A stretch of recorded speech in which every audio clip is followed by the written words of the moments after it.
আমি এখন অনুরোধ করছি সম্মানিত জেলা প্রশাসক জনাব মোহাম্মদ রবিউল ফয়সাল তাকে বক্তব্য দেওয়ার জন্য।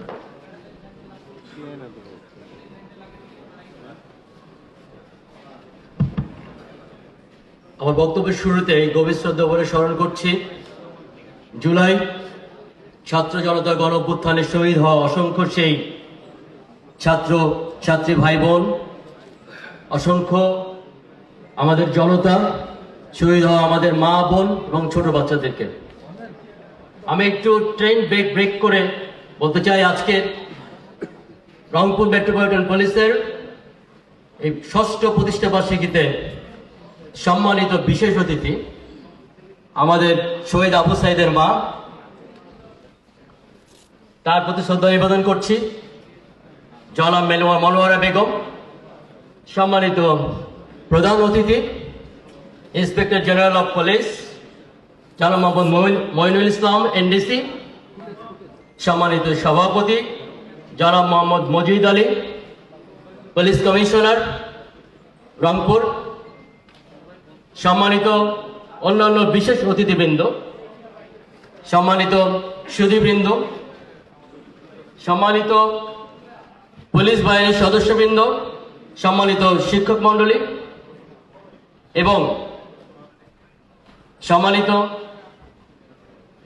বৈষম্য বিরোধী ছাত্র জনতার গণ অভ্যুত্থানে বজ্র কণ্ঠস্বর যাদের দীপ্ত পদচারণায় আজকে আমরা এখানে দাঁড়িয়ে মুক্তভাবে আমাদের নিজেদের মত প্রকাশ করতে পারছি।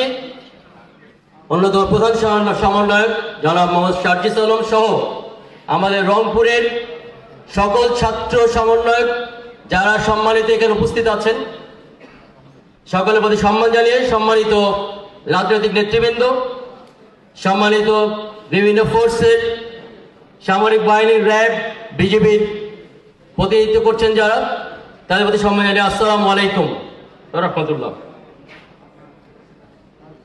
এই যে ছাত্র জনতার গণ অভ্যুত্থান, এটা শুধুমাত্র যে ফ্যাসিস্ট গভর্নমেন্ট ছিল তাদেরকে নির্মূল করে আমাদের আজকে এই যে উত্থান, শুধুমাত্র সেইটা কিন্তু না। এই অভ্যুত্থান আমাদের সকলকে অনুপ্রাণিত করেছে, আমাদেরকে ইন্সপায়ার্ড করেছে। আমরা জানি যে আমাদের অনেক সরকারি বেসরকারি সামরিক বেসামরিক কর্মকর্তা কর্মচারী আছে যাদের মধ্যে অনেক দেশপ্রেম আছে, কিন্তু এরকমও হয়েছে যে আমরা সেই দেশপ্রেমকে বাইরে প্রকাশ করতে পারিনি, দমিয়ে রেখেছি, দমিয়ে ছিল। আমাদের অনেকের বলার ইচ্ছা হয়েছে কিন্তু বলতে পারি নাই। আজকে সেই সময় এসেছে যে সময়ে আমরা আমাদের সেই পেশাদারিত্ব জায়গা থেকে আমরা আমাদের পেশাদারিত্ব দেখাবো। আমাদেরকে মনে রাখতে হবে যে এই যে চেয়ার আমরা যে চেয়ারে বসি, সেটা পুলিশ সুপার মহোদয় হতে পারে, জেলা প্রশাসকের চেয়ার হতে পারে, কমিশনারের চেয়ার, যারই চেয়ার হোক না কেন, এই চেয়ারটা কারো বাবার না। এই চেয়ার জনগণের চেয়ার, জনগণের ট্যাক্সের টাকায় আমাদের বেতন হয়। আমরা জনগণের চাকর, জনগণ আমাদেরকে সালাম দেবে না, আমরা জনগণকে সালাম দিব। এর আগেও আমার সাথে যখন সুধীজনদের আলোচনা হয়েছে ডিসি অফিসে, তখনও বলেছি ব্যাগ গুছানো আছে, আমার ব্যাগ গুছানো, কালকে বলতে হলে কালকেই চলে যাব, রিলিজের জন্য অপেক্ষা করব না ইনশাল্লাহ। তবে যদি 1 মিনিট, 1 ঘন্টা, 2 ঘন্টা, 24 ঘন্টা যদি কাজ করি, জনগণের জন্য কাজ করব। সুশাসন, প্রশাসন, গুড গভর্নেন্স, অনেক হয়েছে এই শব্দ, অনেক শুনেছি, এগুলো সব কাগজে কলমের মধ্যে সীমাবদ্ধ। এই শব্দগুলো থেকে আমাদেরকে বেরিয়ে আসতে হবে। জনবান্ধব, এই শব্দ অনেক হয়েছে, না, অ্যাকশন স্পিক্স বেটার দ্যান ওয়ার্ডস। অনেক হয়েছে শব্দ বলা, অনেক কথা বলা। আসুন একসাথে কাজ করি, মাঠে প্রমাণ করি। আপনি মাঠে যে কাজ করছি কিনা সেটা জনগণকে দেখাই।